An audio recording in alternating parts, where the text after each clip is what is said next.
Right. So, our position on the matter, and thank you so much for your summary. Now, I do believe some more details have emerged since the report, the independent watchdog report, was published, and I at least do have some general understanding about the situation as it was reported in that report and what happened.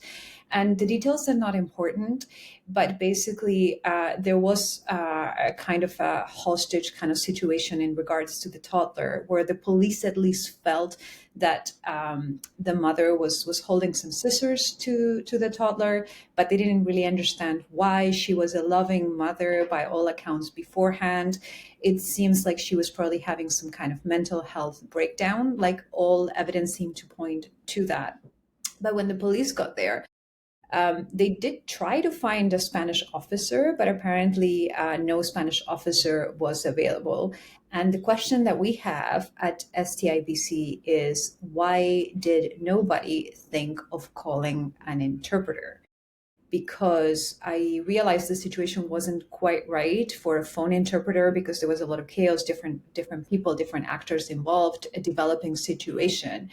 But having been an interpreter myself for many years, I honestly feel like there is a chance that the outcome could have been different. And it breaks my heart to think about that, because I've gone into so many situations and, suddenly, let's say this person's having a mental health breakdown. They're living through their own little sort of like nightmare, and the police is not establishing any kind of conversation with this person that can be like, what can we do for you? What do you need? What are you thinking about? This conversation is not established. It's like, drop the weapon, drop the scissors through Google Translate, through a machine, to a person who's having a mental health breakdown. This really adds to the sort of like the surreal quality of it all.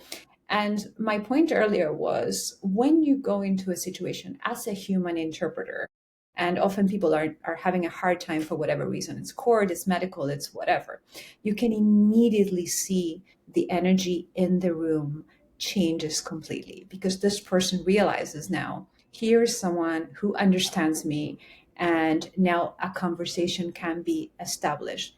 Now, I'm not going to say for sure the outcome would have been different. Maybe it was a tragic situation that would have developed in the same way.